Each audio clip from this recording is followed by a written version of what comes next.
Сайықбаева. Мен тарыхты изилдеп көрсөм, Манас деген ысымды табабай койдум. Манас болгонбу?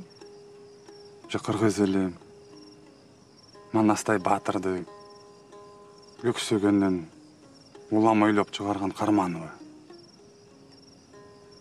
Болгонбу деген эмнеси? Манас бар да.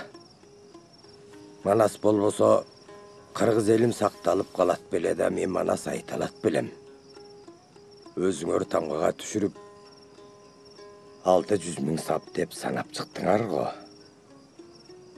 Манастын барлыгынан улуу касиеттин күчүнөн улам айтыла турган ырсаптар төбөмдөн куюлуп атпайбы?